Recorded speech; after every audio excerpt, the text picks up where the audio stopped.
अगर आप देखेंगे सबसे ऊंची किताब हिंदू मजहब में वेद। अगर आप पढ़ेंगे पुनर की मानी क्या, पुनर संस्कृत में मतलब नेक्स्ट, अगेन, वापस से, और एक, पुनर के मानी नेक्स्ट। तो पुनर्जन्म मतलब नेक्स्ट जिंदगी, और एक जिंदगी। अगर आप कुरान शरीफ पढ़ेंगे, कई आयतें हैं कि अल्लाह सुब्हाना व तआला ने आपको जिंदगी दी। पहले आप थे नहीं, फिर जिंदगी दी, इस धरती पे आए, फिर आपको मौत देंगे, फिर आखिरत में उठाया जाएगा। आप जो कर रहे मुर्दों को जान दी जाएंगे आखिरत में, ये हम मानते हैं कि एक बार हम इस धरती पे आते, नेक्स्ट लाइफ इज आखिरत। उसी तरीके से वेद में भी जिक्र है अबाउट पुनर्जन्म, नेक्स्ट लाइफ, सेम हूबहू जिस तरीके से कुरान में लिखा हुआ है। ये कुरान मजीद की आयत कहती है, कुल या अहले किताब, कहो अहले किताब से, यहूद और नसारा से। ये आयत खुसूसन अहले किताब के लिए है, लेकिन आम तौर पे ये कोई भी गैर मुसलमान के लिए इस्तेमाल की जाती है। अल्लाह फरमाते हैं, तालो इला कलमतिन सवाइम बैनना व बैनकुम, आओ उस बात की तरफ जो आप और हम में यकसा है।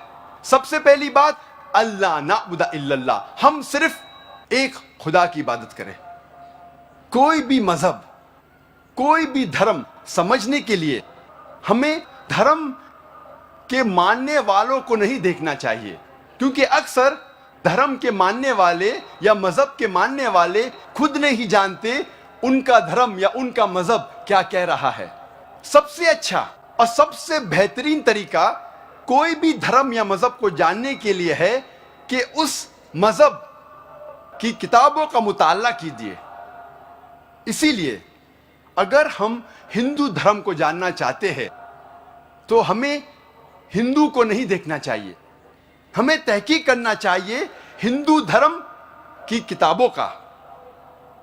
और सबसे ऊंची, सबसे अहम हिंदू धर्म की किताब है वेद। यह वेद हिंदू धर्म में सबसे अहम किताब है।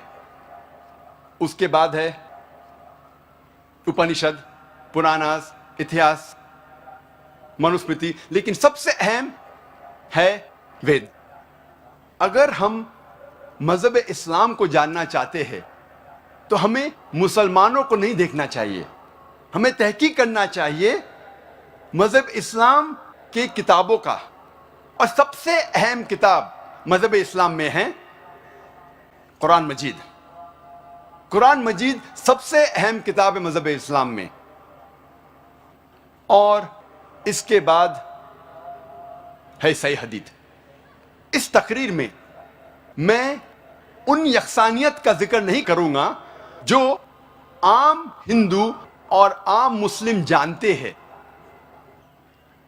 पांचवा रुकन ईमान का, आखिरत। पहले हम तस्करा करेंगे आखिरत का हिंदू धर्म में। हिंदू धर्म में मुख्तलिफ राय है आखिरत के बारे में। सबसे आम राय है cycle of birth, death and rebirth, also known as doctrine of rebirth. Hindi में कहते हैं पुनर्जन्म, संस्कृत में कहते हैं समसारा, इंग्लिश में इसे कहते हैं ट्रांसमाइग्रेशन ऑफ सोल, भी इसे कहते हैं doctrine of rebirth, transmigration of soul and also reincarnation theory. आम हिंदू समसारा में मानते हैं और वो कहते हैं और तस्करा करते हैं भगवत गीता की एक श्लोक का। भगवत गीता में लिखा है, पाठ नंबर 2 में, श्लोका नंबर 22 में, जिस तरीके से इंसान अपने पुराने कपड़े निकालता है और नए कपड़े पहनता है, उसी तरीके से आत्मा पुराने जिस्म को छोड़ के नए जिस्म में जाती है। इसका जिक्र बृहद्यंकर उपनिषद में भी है, पाठ नंबर 4, भाग नंबर 4, मंत्र नंबर 3 में। Like a caterpillar walks up a grass of blade and jumps to another blade, same way a soul throws away the old body and enters a new body. जिस तरीके से caterpillar घास के ऊपर चढ़ता है और फिर दूसरे घास पे जाता है, उसी तरीके से आत्मा पुराने जिस्म को छोड़ के नई जिस्म में जाती है। आम हिंदू समझता है संसारा के बारे में, इंसान पैदा होता है, फिर मरता है, फिर पैदा होता है, फिर मरता है, फिर पैदा होता है, फिर मरता है। ये साइकिल है बर्थ, डेथ और रिबर्थ की। लेकिन इसका जिक्र कहीं भी वेद में नहीं है, कहीं भी नहीं है। वेद में पुनर्जन्म का जिक्र है।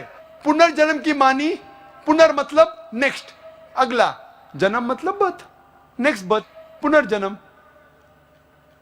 पुनर्जन्म की सही मानी है नेक्स्ट बर्थ, अगला जन्म, जिस पे इस्लाम को कोई एतराज नहीं। हम भी मानते पुनर्जन्म में, नेक्स्ट बर्थ में, लेकिन वो पुनर्जन्म नहीं जो आम हिंदू मानते हैं संसारा के बारे में। हम नहीं मानते cycle of birth, death, rebirth के बारे में। हम मानते सिर्फ पुनर्जन्म। पुनर्जन्म अंग्रेजी में होता है नेक्स्ट बर्थ, अगली जिंदगी। और इसका जिक्र है ऋग्वेद में, किताब नंबर 10, पाठ नंबर 16, मंत्रा नंबर 4 और 5 में। तो पुनर्जन्म का जिक्र है, लेकिन ये साइकिल बर्थ, डेथ, रीबर्थ का जिक्र नहीं है। तो जब हम वेद पढ़ते हैं हमें पता चलता है कि वेद में लिखा है कि और एक जिंदगी है, और अगर आप इस जिंदगी में सफल होंगे, अगर इस जिंदगी में सफल होंगे तो आप जाएंगे स्वर्ग में। स्वर्ग का जिक्र है एक अमन की जगह, एक सलामती की जगह, जिसके नीचे बहेंगी दूध की नदियां, शहद की नदियां, वहां फल होंगे और अमन होगा। अगर आप इस दुनिया में सफलता नहीं पाते तो आप जाते हैं नरक में। नरक एक सजा की जगह है जिसका अक्सर जिक्र है वेद में आग जैसा। अब हम तस्करा करेंगे आखिरत का जिक्र इस्लाम में। अल्लाह ताला फरमाते सूरह बकरा में, सूरह नंबर 2 आयत नंबर 28 में, क्या आप अल्लाह में नहीं ईमान लाएंगे ये जानने के बाद कि अल्लाह ने आपको जिंदगी दी, फिर मौत दी और फिर से जिंदगी दी। अल्लाह ताला फरमाते सूरह मुल्क में, सूरह नंबर 67 आयत नंबर 2 में, अल्लज़ी खलक़ल मौत वल हयाता, अल्लाह ने मौत और जिंदगी बनाई ताकि इंसानों को पहचान सके, ताकि इंसानों का इम्तिहान ले सके। This life is a test for the hereafter. ये जिंदगी इम्तिहान है। अगर हम जिंदगी में सफल होते तो हम जाते हैं जन्नत में, और जन्नत का तस्करा है कुरान और सही हदीस में। अमन की जगह, सलामती की जगह, जिसके नीचे दूध की नदियां बहती है, शहद की नदियां बहती है, फल है कई किस्म के, खजूर है, अनार है। अल्हम्दुलिल्लाह जिस अनार को हम जानते वैसे अनार ने करोड़ों गुना बेहतर फल, अल्हम्दुलिल्लाह। और अगर हम सफलता नहीं पाते इस दुनिया में, हम जाएंगे जहन्नम में। जहन्नम एक सजा की जगह है जिसका अक्सर जिक्र है कुरान मजीद में आग के साथ। और कहा गया कुरान मजीद में जिसका ईंधन होगा पत्थर और इंसान। तो जब हम तहकीक करते हैं हिंदू धर्म की किताबों का और मजहब इस्लाम की किताबों का, हमें पता लगता है कि दोनों में आखिरत का जिक्र है। अपने आत्माओं, मुसलमान धर्म के भाई जो हैं वो कुरान शरीफ को ठीक से ना समझकर उन्होंने क्या विधान बना रखा है, ठीक से ना समझकर उसके श्लोकों को, मंत्रों को, आयतों को उन्होंने ये फाइनल कर दिया है कि कुरान शरीफ का ज्ञान दाता जिसको ये अपना अल्लाह ताला मानते हैं, वो क्या कहता है, उन्होंने कैसा विधान जान लिया कि ऐसा कहा गया है। इन्होंने क्या मान रखा कि पुनर्जन्म नहीं होता। तो पूरे इस संसार की वो कैसे डेफिनेशन बनाते हैं, बताते हैं, वो क्या बताते हैं, पुनर्जन्म नहीं होता, उसके लिए वो क्या पली देते हैं, वो क्या तर्क देते हैं। वो क्या पली देते हैं कि परमात्मा सबको जन्म दे रहा है, पैदा कर रहा है। वो क्या मानते हैं कि सबसे पहले बाबा आदम को उत्पन्न किया, और उसी की हड्डी निकालकर उसकी पत्नी हवा बनाए, उससे फिर वो कहते हैं सब मनुष्य उत्पन्न हुए। और ये मुसलमान भाई भी बाबा आदम को अपना प्रथम पुरुष मानते हैं। और ये भी मानते हैं कि जो कुरान शरीफ का ज्ञान दाता है वो खुद कहता है, कुरान शरीफ में बोला है उसने कि पहले की जो बुक थी, पहले की होली बुक तौरात, जबूर और इंजिल, मैंने ही उन नबियों पर नाजिल की थी, उतारी थी, उनको दिया था वो ज्ञान। ठीक। और ये भी कहते हैं मुसलमान भाई कि कुरान शरीफ अकेले मुसलमानों के लिए नहीं, संसार के सभी मानवों के लिए। तो इसका मतलब जो पहले थे उन पर भी लागू और आगे भी लागू होगा ये। ठीक। अब पुनर्जन्म के बारे में वो नहीं मानते। वो क्या कहते हैं कि एक बार आप पैदा हो गए, आपकी मृत्यु जैसी भी उस भगवान ने निर्धारित कर रखी है वो हो जाएगी। उसके बाद आप कब्रों में दबा दिए जाओगे। ठीक है।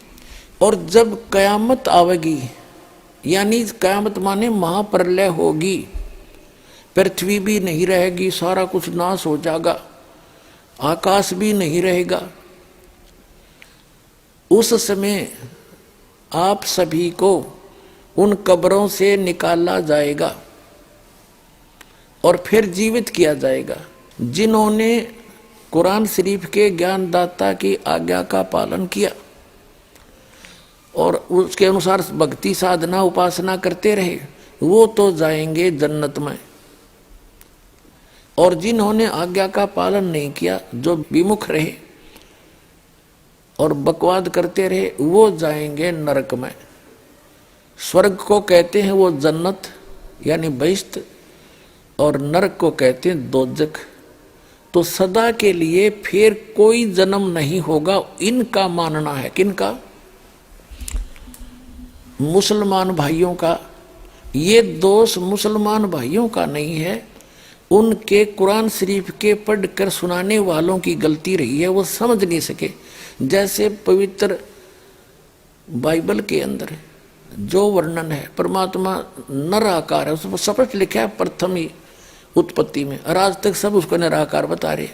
तो वो उस ईसाई धर्म और यहूदी धर्म के व्यक्तियों का दोष नहीं है, उसके पढ़ने वालों की त्रुटि है।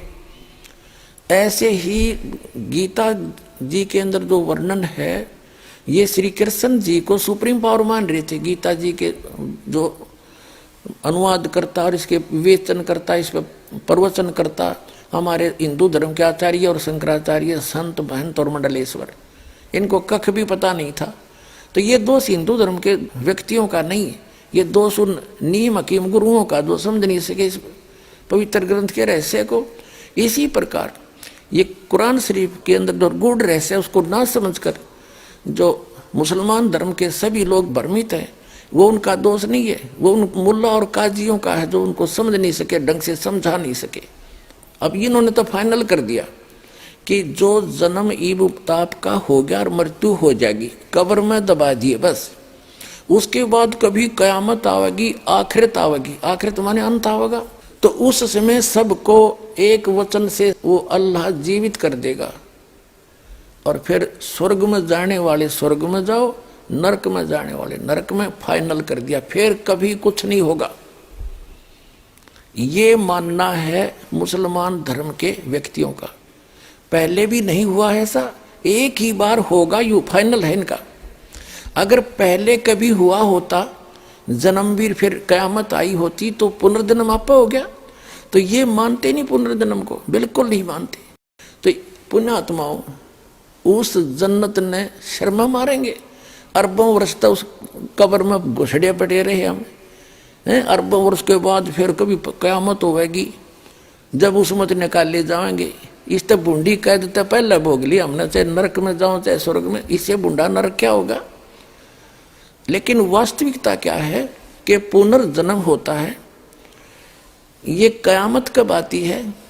ब्रह्मा जी का एक दिन जब संपूर्ण होगा, ब्रह्मा जी का एक दिन जब पूरा होगा, तो पूरी पृथ्वी पर प्रलय हो जाएगी। इन तीनों लोकों में, स्वर्ग लोक के, पृथ्वी लोक और पाताल लोक के सभी प्राणी नाश में आ जाएंगे। ये प्रलय, उसके बाद फिर जब ये रहेगी इतना ही समय तक, जितने समय तक सृष्टि रहती है। ब्रह्मा जी का एक दिन 1000 चतुर्युग का माना जाता लमसम। एक चतुर्युग में 43,20,000 वर्ष होते हैं। सतयुग, त्रेता, द्वापर कुल मिलाकर ये चतुर्युग कहलाता है। इसमें 43,20,000 वर्ष होते एक चतुर्युग में। 1000 से गुणा कर दो, 4,32,00,00,000 वर्ष तक यह सृष्टि रहेगी स्वर्गलोक, पृथ्वीलोक और पाताल लोक पर। फिर तीनों लोकों के सब प्राणी नष्ट हो जाएंगे, इसमें जल जल हो जाएगा। इसको कयामत कहते हैं। जब इतना ही समय रात्रि का बीत जाएगा ब्रह्मा जी का, इन पर पुनः फिर से स्टार्ट होगी ऐसे सृष्टि। ये एक कर्म है और जन्म मृत्यु तब तक बनी रहेगी जब तक पूर्ण परमात्मा की भक्ति नहीं करेंगे। तो वहां सतलोक में चले जाएंगे। ये जो दास आपको भक्ति देगा उससे आपका जन्म और मरण सदा के लिए समाप्त होगा। वहां नरक नहीं है, वह जन्नत है। वहां कोई दोजक की आंच नहीं है। वो व्यक्ति वही जाएंगे जो यहाँ इस दास के द्वारा बताई इस भक्ति से परिपूर्ण हो जाएंगे, बुराइयों से बचे रहेंगे और मर्यादा में रहेंगे, वो उस स्थान पर जाएंगे। तो जन्म मरण होता है और कुरान शरीफ भी जन्म मरण का प्रत्यक्ष प्रमाण देती है। पहले तो आप जी ने ये समझना पड़ेगा कि कुरान शरीफ के पढ़ने वाले आज तक नहीं समझ सके। कुरान शरीफ में सूरत फुरकानी 25 आयत नंबर 52 से 59 यदि इन्होंने समझा होता तो कुरान शरीफ के ज्ञानदाता को ये अल्लाहू अकबर नहीं कहते, क्योंकि वो तो खुद कह रहे हैं अल्लाहू अकबर की जानकारी तो कुरान शरीफ का ज्ञानदाता रखता ही नहीं। एक बार आपको रूबरू करते हैं। ये देखिएगा पवित्र कुरान शरीफ, ये है कुरान शरीफ। यह है वह इलामी किताब है जिसमें कोई संदेह की गुंजाइश नहीं। ये कहते हैं कि इसमें जो लिखा फाइनल है हमारे लिए, कुरान शरीफ। और ये है सह अनुवाद सटीपन, इसका अर्थ है सह अनुवाद सटीपन। शास्त्रीय अरबी पद्धति पर नागरी लिपि में रूपांतरकार नंद कुमार अवस्थी, शेरवानी संस्करण। अब आगे देखते हैं। ये वही है जो का तो जो टाइटल पेज पर था, जिल्द पर था। ये देखिएगा शेरवानी संस्करण है, प्रकाशक है लखनऊ किताबघर, मौसम बाग, सीतापुर रोड, लखनऊ से। और ये आज का अनुवाद नहीं है, 1969 से चल रहा है। ये 17वां संस्करण 2008 ईस्वी में, कॉपीराइट सर्वाधिकार सुरक्षित है। Lucknow Kitabghar, opposite bright Motors, मौसम बाग, सीतापुर रोड, लखनऊ पर। ये उनके फोन नंबर है। ये प्रथम संस्करण 1969 में छपा था। ये हिसाब ला लो, लगभग 44 वर्ष हो गए। और 17वां संस्करण ये अब छपा है। मुद्रक हैं गॉस्पेल प्रेस, लखनऊ। अब हम आपको दिखाते हैं। ये है कुरान शरीफ सूरत फुरकानी और 25 604 पृष्ठ पे, यहाँ दिए नीचे। ये 51 आयत यहाँ समाप्त होती है। ये 52वीं शुरू होती है। फलात उतियल काफिरन व जाहिदुम बिही जिहादन कबीरन। ये कबीर शब्द है। जैसे संस्कृत में मैं हलंत वाला एक्स्ट्रा लगाते हैं तो ये कबीर शब्द है, कबीर। ये 52वीं आयत में। और इनका अनुवाद भी इन्होंने यहाँ कर दिया। ये तो अरबी भाषा में डीपी नागरी लिखी है। ये 51वीं आयत समाप्त हुई, 52वीं प्रारंभ होती है। कुरान शरीफ का ज्ञानदाता अपने नबी, अपने पैगंबर हजरत मोहम्मद को हिदायत दे रहा है, इंस्ट्रक्शन दे रहा है कि सुनो। तो ए पैगंबर, तुम काफिरों का कहा न मानना और इस कुरान की दलीलों से, या मैं जो तुझे कह रहा हूं उनका सामना बड़े जोर से करो। ये कबीर का अर्थ इन्होंने बड़ा कर दिया। हाँ, ये जिहाद का अर्थ लड़ना नहीं होता। ये जिहाद जो है लठ बजाना नहीं, यानी उनकी बातों में नहीं आना। कुरान शरीफ का ज्ञानदाता कहता है कि इन काफिर नहीं मानते कि कबीर वो बड़ा भगवान है कोई। तुम तो ये पैगंबर तुम काफिरों का कहा न मानना, और इस कुरान शरीफ की दलीलों से उनका सामना बड़े जोर से करो। इन्होंने कबीर का अर्थ बड़ा कर दिया। इसका अर्थ वास्तव में ये बनता है, इसका अर्थ वास्तव में ये बनता है कि कुरान शरीफ का ज्ञानदाता कह रहा है कि जो ये काफिर लोग हैं ये नहीं मानते कि कोई बड़ा और भगवान है, इनके शब्दों में। तो कुरान शरीफ का ज्ञानदाता हजरत मोहम्मद से कह रहे हैं कि तय भी इनकी बातों में ना आना, इनके साथ संघर्ष करना, लड़ना नहीं, संघर्ष करना। इनकी बात तू ना मानना अगर तेरी ना मान्यत है, यानी आपकी बातों को ये काफिर नहीं मानने कि कबीर नामक सुप्रीम पावर है, वो अल्लाह ताला है, तो तू इनकी बातों में आकर के अपने इस यथार्थ ज्ञान को भूल ना जाना, छोड़ना नहीं। अब क्या बताया है देखो, तो ए पैगंबर यानी हजरत मोहम्मद कुरान शरीफ का ज्ञानदाता कह रहा है तो काफिरों का कहा न मानना, और इस कुरान की दलीलों से, यानी मैं तुझे जो संदेश दे रहा हूं इससे उनका सामना बड़े जोर से करो। इसका अर्थ यह है कि कबीर के लिए तू संघर्ष कर, उनकी बात ना मानना, तू सच्ची मान लेना। अब आगे बता, इसका क्लियर हुआ देखिए। अब ये आपने 52 आयत पढ़ ली। अब 53 में कुरान शरीफ का ज्ञानदाता कहता ये कबीर जो बड़ा भगवान है वो वही है जिसने 6 दिन में सृष्टि रची और 7वें दिन तख्त पर जा बैठा, और जिसने सारी सृष्टि रची, ससुराल वाले बनाए, बहू बेटी बनाई, सब मनुष्य पैदा किए, पृथ्वी और आसमान के बीच में जो भी कंस्ट्रक्शन है, रचना है, उसने ही की।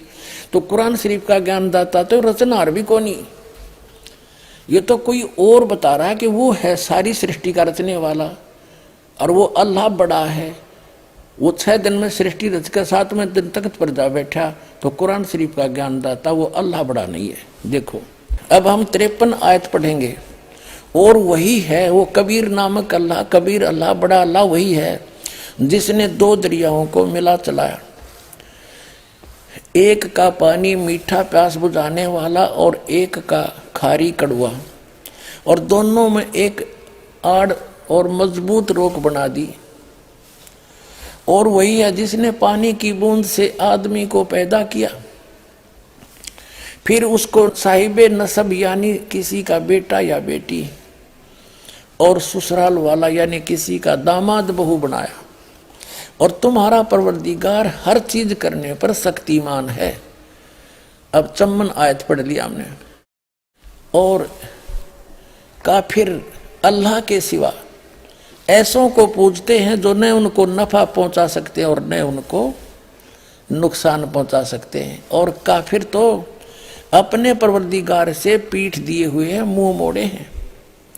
और ए पैगंबर हमने तुमको खुशखबरी सुनाने और सिर्फ अजाब से डराने के लिए भेजा है। अब देखो विचार करो पुण्यात्माओं, जो हजरत मोहम्मद को पैगंबर बनाकर भेजने वाला है वो तो ज्ञान दे ही रहा है, और वो किसी अन्य अल्लाह ताला की जानकारी दे रहा है, अल्लाह अकबर की, बड़े भगवान की, अल्लाह कबीर की।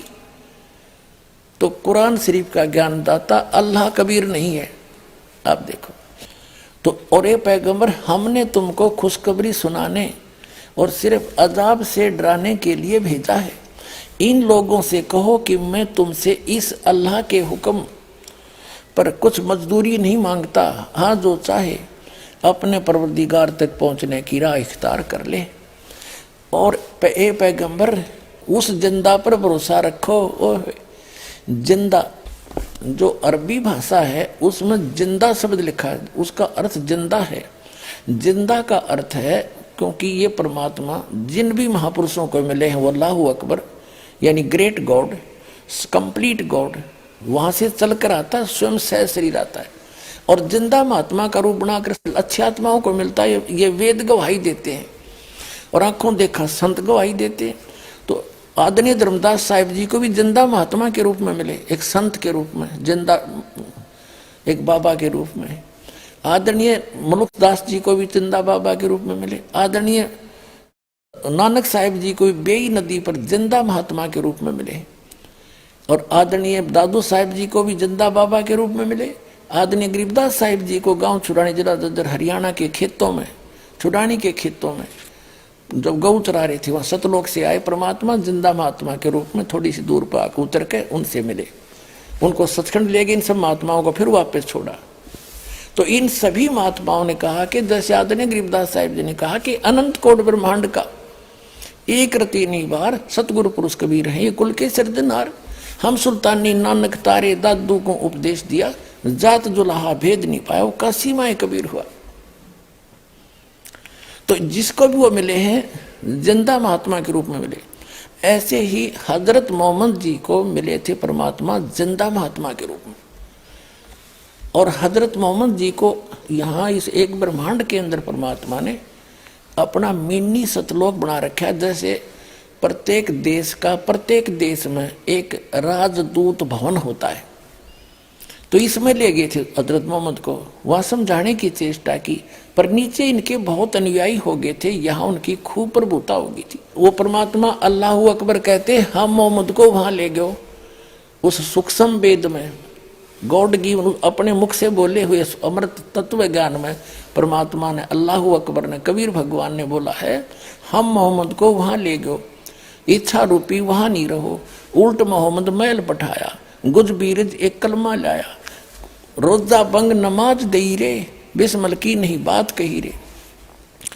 मारी गऊ शब्द के तीरम, ऐसे होते मोहम्मद पीरम, और शब्द फिर जवाई, और उसका जीव रखा, मांस नहीं खाया उन्होंने। गऊ शब्द मारी हजरत मोहम्मद ने वचन से, अपनी सिद्धि से, और उसको वचन से जीवित कर दिया। कहते हैं फिर उस गाय को मांस नहीं खाया उन्होंने, उस जीव की रक्षा की उन्होंने। मारी गऊ शब्द के तीरम, ऐसे होते मोहम्मद पीरम, शब्द फिर जवाई, अनुसार रखा, यानी जीव की रक्षा की, मारा नहीं, खत्म नहीं किया गाय को। और गोश्त नहीं बख्या, गोश्त मांस नहीं खाया, ऐसे पीर मोहम्मद भाई। तो ये कहते हैं कि जिंदा महात्मा के रूप में जो तुझे मिला था उस पर भरोसा रखना, वो पूर्ण परमात्मा है, वो अल्लाह अकबर है। कुरान शरीफ का ज्ञान दाता कह रहा है, लेकिन उस अल्लाह अकबर से वो स्वयं परिचित नहीं है, संकेत कर रहा है कि जो तुझे जिंदा महात्मा के रूप में मिला था। एक बार तो हजरत मोहम्मद जी ने एक बकरे को वचन से मार दिया था, वचन से जीवित कर दिया था। फिर एक बार उन्होंने गाय को मारा, लेकिन गाय को मारा तो उनसे जीवित नहीं हुई, तब उन्होंने अल्लाह अकबर कह के पुकारा। तो वो अल्लाह अकबर पुकारने से वो पूर्ण परमात्मा अल्लाह अकबर एक सूक्ष्म रूप में आए, जिंदा महात्मा का ही रूप बनाकर आते। वो केवल हजरत मोहम्मद को दिखाई दे रहे थे, किसी अन्य को नहीं दिखाई दे रहे थे। गऊ मार तो दी थी एक बार हजरत मोहम्मद जी ने, फिर दोबारा जीवित ना हुई, तब उन्होंने पुकारा उस मालिक को। परमात्मा आए और सूक्ष्म रूप में आके, वो सूक्ष्म रूप का अर्थ होता अन्य को नहीं दिख रहे थे, उनको दिखाई दे रहे, और वह गऊ जीवित कर गए। तब कहते हैं जब हम मोहम्मद याद किया रे, और शब्द स्वरूपी सूक्ष्म रूप में हम वेग गया रे, तुरंत गया, और मुई गऊ हमने तुरंत जिवाई, जब मोहम्मद का निश्चय आई, तुम कबीर अल्लाह दरवेशा, और मोमन मोहम्मद का जब गया अंदेशा। और उसके बाद फिर उन्होंने खूब पुकार लिया, मुझे ले चलो वहां पर, फिर वो नहीं लेकर गए, क्योंकि उन्होंने अवज्ञा कर दी थी मालिक की उस वाणी का। तो कहने का भाव ये है कि अब वो कह रहा है उस पूर्ण परमात्मा के डर से ये ज्ञान तो सत्य देते हैं, लेकिन अपना हाथ खड़ा कर देते हैं कि उसके बारे में मैं नहीं जानता, किसी और से पूछ लो। ऐसे ही श्रीमद् भगवद गीता अध्याय नंबर 4 के श्लोक नंबर 34 में गीता ज्ञान दाता यही है जो कुरान शरीफ का ज्ञान दाता है। वो कह रहा है कि वो तत्व ज्ञान के अंदर उस पूर्ण परमात्मा की कंप्लीट जानकारी है, पूर्ण जानकारी है। उस तत्व ज्ञान को किसी तत्वदर्शी संतों के पास जाकर पूछ, गीता ज्ञान दाता कहता मैं नहीं जानता। यजुर्वेद अध्याय नंबर 40 के मंत्र नंबर 10 में भी स्पष्ट कर दिया है, वही वेद ज्ञान दाता भी वही है जो कुरान शरीफ का ज्ञान दाता है। वो कहता है कि परमात्मा को कोई तो शंभुआत्मा ने जन्म लेकर रामकृष्ण के रूप में अवतार धार के आना मानते हैं, कुछ उसको वो जन्म नहीं लेता, जन्मा मानते हैं। इसकी यथार्थ जानकारी वो कैसा है भगवान, वो धीरा नाम देंगे, तत्वदर्शी संत देंगे, उनसे पूछो। ऐसे कुरान शरीफ में आगे दिखाता हूं अभी आपको। तो वो तत्वदर्शी संत, वो तत्व ज्ञान वो परमात्मा ही बता कर जाता है, या फिर अपना नबी भेजता है। वो नबी ये दास है, अंतिम नबी, अंतिम पैगंबर, अंतिम उस परमात्मा का भेजा हुआ उनका दास, और पूरे विश्व का कल्याण होगा, मान जाएंगे दास की बात।